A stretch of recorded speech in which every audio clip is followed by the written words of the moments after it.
മക്കളെക്കുറിച്ച് എല്ലാവർക്കും നല്ല കണക്കുകൂട്ടലാണ്. തങ്ങളുടെ മക്കളെ നല്ല നിലയിൽ വരണമെന്നും നല്ല വിദ്യാഭ്യാസമുള്ളവരായിരിക്കണമെന്നും അതിനുശേഷം നല്ല ജോലി ഉണ്ടായിരിക്കണമെന്നും ഒക്കെയും ആഗ്രഹിക്കുന്നവരാണ് മാതാപിതാക്കൾ. അങ്ങനെ ആഗ്രഹിച്ച് മകനെ വളർത്തി, ഒറ്റ മകനേ ഉള്ളായിരുന്നു, മകനെ വളർത്തി മകൻ എങ്ങനെ ആയിത്തീരണമെന്ന് ആ മാതാപിതാക്കൾ നേരത്തെ കണക്ക് കൂട്ടി. മകന് ഡോക്ടറായി തീരണമെന്ന് അവർ കണക്ക് കൂട്ടി. അതിനുവേണ്ടി ആ മകനെ പഠിപ്പിച്ചു. മകൻ ഡോക്ടറായി. ആ അപ്പനും അമ്മയ്ക്കും അച്ഛനും അമ്മയ്ക്കും വളരെ സന്തോഷമായി. തങ്ങളുടെ മകൻ ഒരു ഡോക്ടറായല്ലോ എന്നുള്ളതായി ആ സന്തോഷം അവർക്കുണ്ടായി. അങ്ങനെ മകൻ ഡോക്ടറായി, ഹോസ്പിറ്റലിൽ ജോലിയായി. അപ്പം മോന് കല്യാണത്തിൻ്റെ പ്രായമായി. അപ്പോൾ അവർക്ക് ആഗ്രഹം മകൻ വരുന്ന ഭാര്യയും ഒരു ഡോക്ടറായിരിക്കണം. അങ്ങനെ ഡോക്ടറെ കണ്ടുപിടിച്ചു. അങ്ങനെ ഒരു ഡോക്ടറെ വിവാഹം കഴിച്ച് മകനെ കൊണ്ട് വിവാഹം കഴിപ്പിച്ചു. അങ്ങനെ ഒരു വീട്ടിലെ 2 ഡോക്ടർമാർ, മകനും മരുമകളും ഡോക്ടർമാർ. ഈ അച്ഛനും അമ്മയ്ക്കും ജോലിയുണ്ടായിരുന്നു. അവർക്ക് നല്ല ജോലിയാണ്. അങ്ങനെ സന്തോഷമായി കഴിയുന്ന ഒരു കുടുംബം. അപ്പോഴേ അവർക്ക് ചില പിന്നെ ആഗ്രഹങ്ങളുണ്ടല്ലോ. പക്ഷേ പെട്ടെന്ന് വിധി അവർക്ക് എതിരായിട്ട് മാറി. പല കുടുംബങ്ങൾക്കും ഉണ്ടാകുന്ന ഒരു കാര്യമാണ്, വിധി പെട്ടെന്ന് അവർക്ക് എതിരായി വന്നു. ഈ അച്ഛനും ഈ അമ്മയും ഈ മകനും കൂടി ഒരു ദൂരയാത്രയ്ക്ക് പോയപ്പോൾ വിധി അവർക്കെതിരായി നിന്നു.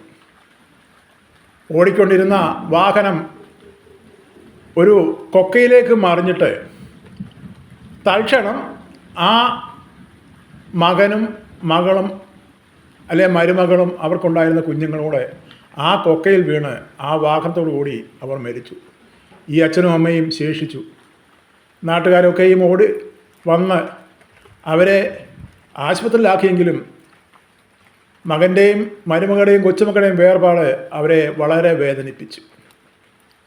അങ്ങനെ കുറച്ചു കാലം അവരെ ഈ ശ്രീനിലയം എന്ന ഈ വീട്ടിൽ അവർ കഴിച്ചുകൂട്ടി. ആരോടും ഉരിയാടുകയോ മിണ്ടുകയോ ഒന്നുമില്ല. സമ്പത്ത് ഇഷ്ടം പോലുണ്ട്, വസ്തുവകകൾ ഇഷ്ടം പോലുണ്ട്. അവരുടെ വസ്തുക്കൾ കൂടാണ് നല്ലൊരു ടവർ പോകുന്നത്. ഇന്ന് കാട് കയറി ശൂന്യമായി കിടന്ന്, അതായത് പന്നിയും കുറുക്കനുമായിട്ട് കഴിഞ്ഞു പോകുന്ന അവർ വസിക്കുന്നൊരിടമാണ്. ആ വീടിൻ്റെ ആ ഭാഗമാണ് നോക്കി അകലെ നിന്ന് കാണുന്നത്. ഈ വീട്ടിലായിരുന്നു അവർ താമസിച്ചുകൊണ്ടിരുന്നത്. അവരുടെ മോഹങ്ങളും അവരുടെ മോഹഭംഗങ്ങളും ഒക്കെയും അവിടെ തകർന്ന് അടിഞ്ഞുപോയി. ചുറ്റുപാടിലൊക്കെയും വീടുകളുണ്ട്. പക്ഷേ അവരെ ഒരു വീട്ടുകാരായിട്ട് പിന്നെ യാതൊരു സമ്പർക്കമോ ഒരു സാവകാശമൊന്നുമില്ല. എന്തെങ്കിലും സാധനങ്ങൾ വേണമെങ്കിൽ മാത്രം അവരെ വീട്ടിലേക്കുള്ള കടകൾ വിളിച്ചു പറയുക, അവർ കൊണ്ടു കൊടുക്കുക. അങ്ങനെ ആരെയും അഭിമുഖീകരിക്കാൻ അവർ ഒരുങ്ങിയില്ല. അവർക്കുള്ള മനസാന്നിധ്യമില്ലായിരുന്നു. തങ്ങൾക്കുണ്ടായിരുന്ന ഏക മകൻ നഷ്ടപ്പെട്ട് കഴിഞ്ഞപ്പോൾ അവർക്ക് എന്തെന്നില്ലാത്ത മനോവേദനയായി. നോക്കണമേ, വിധി അവരുടെ ചെയ്ത ക്രൂരത എത്ര വലിയതാണ്.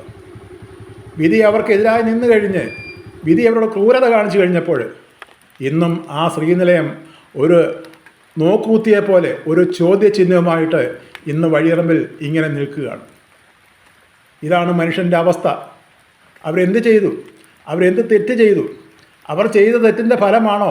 അത് അവർക്ക് വേണ്ടപ്പെട്ട അവരുടെ പൂർവികന്മാർ ചെയ്ത തെറ്റിൻ്റെ ഫലമാണോ? അല്ലെ അവർ ചെയ്ത പ്രവൃത്തിയുടെ ഫലമാണോ ഈ അനുഭവം അവർക്കുണ്ടാകുവാൻ കാരണം? നോക്കി, അവരുടെ വീടിൻ്റെ ഭാഗത്തോട് പോകുന്ന ആ വഴിയാണത്. ഇതാണ് ഒരു മനുഷ്യ ജീവിതത്തിൻ്റെ അവസ്ഥ എന്ന് പറയുന്നത്. ഒരു വീടിന്ന് ശൂന്യമായി കിടക്കുകയാണ്.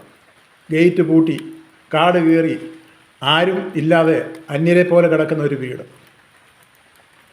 ഇന്ന് അതിനകത്ത് ആരോ കൃഷിക്കാരെ കുറേ കൈതകളൊക്കെ വെച്ചിട്ടുണ്ട്. ഇന്ന് അതിന് ഉടമസ്ഥരില്ല. ആ വസ്തുവിന് ഇന്ന് ഉടമസ്ഥരില്ലാത്തൊരവസ്ഥയായി. ഇന്ന് ഉടമസ്ഥനില്ലാത്ത ആ ഭൂമിയാണ്. ഇത് ആരനുഭവിക്കും? അനുഭവിക്കുവാൻ ആരുമില്ല.